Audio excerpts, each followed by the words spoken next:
When was the last time you saw a video or a full-length podcast and you actually took action? Now it's not going to be a leftist self-improvement video that will tell you to stop consuming content and only take action, political pun intended, but let's dive into it. Regarding content consumption, there are two types of people in the self-improvement space. Number one, don't watch if you don't take action. And number two, watch, you can take action later. I don't agree with either of those. I know it's controversial, but let me tell you why. Part 1, my stance. Let's talk about people in the first category. They are plain stupid, and I'm saying this because content consumption is far better than doing those bad and degenerate habits. Because let's say you consume a 2-hour podcast of Andrew Huberman, then you get to learn the deep science behind a thing you can implement in your day-to-day lives. But instead, if you waste those 2 hours playing random games or scrolling, then that time is not productive. You could have taken action later, but no, you decided to waste those 2 hours. So this is why people in the first category are plain stupid. Reading for 2 hours is of course better than goofing off for 2 hours. It's common sense. Now this is where most people will get pissed off at me, because people in the second category are also kind of stupid and outdated. It's because nowadays people watch full-length podcasts for only the dopamine. I know it is hard to believe, but there are people out there who watch podcasts just because their favorite creator is on the podcast. For example, someone might like Jordan Peterson's articulation, someone might like Alex Hormozy's speaking style, someone might like the way the TED Talks are presented, and then there are podcasters like Chris Williamson who are starting to bring the cinematic podcasting into the podcasting sphere. I'm not saying that this is bad. No, it is very nice and it's a great podcast. But what I'm saying is nowadays people are switching to productive videos, but for the dopamine boost, not for the actual thing they want to implement. Many people see the full length video, don't take action, not even now, not even 3 months, not even 6 months from now. They just look at it for the pure cinematic view or cinematic things they will enjoy right now. Most people don't get the value they were supposed to get from the podcast because they watch it for the dopamine spike. Part 2, I have a dedicated block of consuming or spending time over the web that is scheduled in my nighttime block, and it's for only 1 hour. Before that, throughout the entire day, I don't consume anything, and whatever I need, I just write it down on my notepad, and this helps me to organize things and also categorize things, that whether what I am searching for is useless or not. Sometimes I will write down random things that I want to know that will not actually benefit me. For example, I might want to know whether the Great Wall of China is visible from the moon or not, but that is not gonna actually help me. So I will write it down, I will look at it, I will see how stupid I am, then I will just cross it out. That means I will not become more stupid. These are facts, but it's not like I need to know right now whether it is visible from the moon or not. It's a waste of time. The philosophy I follow is if it doesn't benefit you, then it's a waste of time. Let's talk about my screen time. Since I use my PC on a day-to-day basis and each and everything is on my PC only, you could argue that 80 to 90% of my life is in my PC only. So its screen time is quite high. It's reaching about 10 hours per day. Generally it stays somewhere like 8 hours, but it sometimes reaches 10 hours and 11 hours. But that was for the productive things, for example studying, then recording these videos, editing them, etc, etc. But on the web, consuming content, YouTube, social media, all of this, I have only a single hour block. This includes each and everything, like uploading my videos, then researching about the script, and all of these things combined, even some productive thing and some non-productive thing. YouTube, I have an extension which disables the homepage of the YouTube, so I don't directly indulge into anything. And as I already said, I have a notepad that keeps track of whatever I need,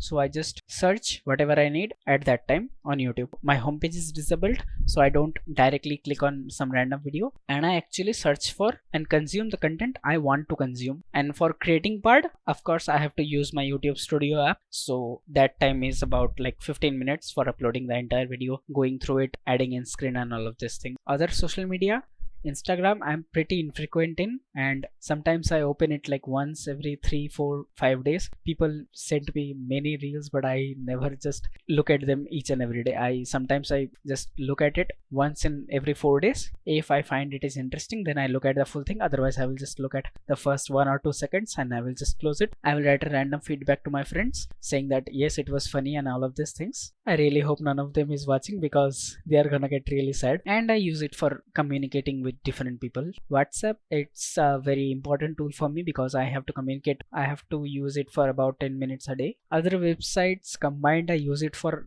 about 10 to 15 minutes a day. The major one I use is the school.com website, because I have joined different groups and I need to see the posts of different groups. I might need to see some guides they put out, or I need to see some things to refresh my memory and reply to people who need help. And regarding other sources, I don't consume any podcast, I don't consume any books, because I don't have that much time in my schedule to invest straight, and I don't want to do this BS of watching 10 minutes podcast per day or reading 10 pages per day, because I know they are very important. So once I get the free time, I will do them in the sense that they are a deep work session, so I will dedicate all of my time to that much. But right now, as I currently stand, I don't have that much time in my schedule to schedule these important things in, so I have kept them out. Many people might argue that instead of using those social media or those things for about 10 minutes, you could just read for 10 minutes. I know it's better, but I have personally implemented these things.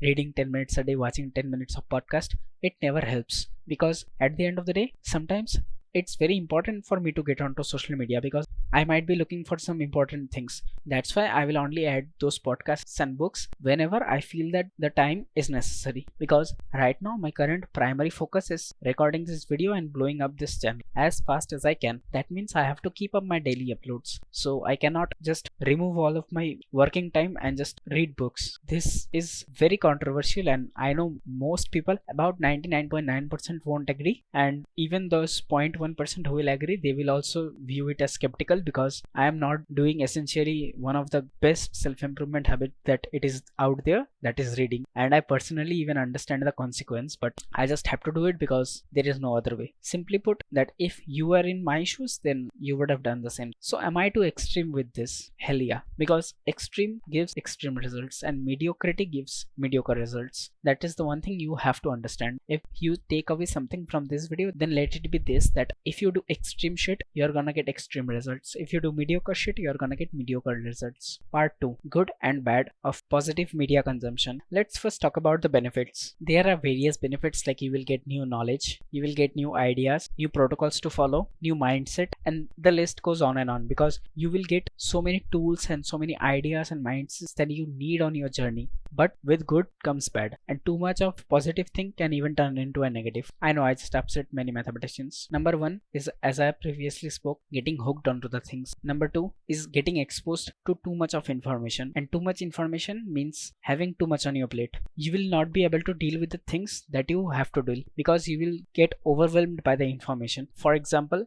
right now I'm recording these raw videos. Previously, about 2 years back, I used to edit different kinds of videos like AMVs, music videos of anime and all of these things, and I literally used to spend hours just searching for different effects, different transitions and all of these things, and I had pretty good knowledge. But now I am recording these raw videos, and if I try to implement these very bright looking vibrant effects, then it's gonna be a hassle, because I have to relearn each and everything. Then I will not have the time, then my PC is gonna start crying because it doesn't have a GPU, and there will be countless problems. That means too much of knowledge is a problem. So let's say you watch each and every video of Andrew Huberman. He has probably given out 200 different tips, practical tips to do, like cold shower, getting sunlight, and etc, etc. If you try to implement each and every one of them, you will fail. It is because self-improvement is not about adding new things. Most people will tell you that on self-improvement you have to add things, but in reality the thing is you have to cut things in self-improvement. You have to reduce the shit you do in self-improvement.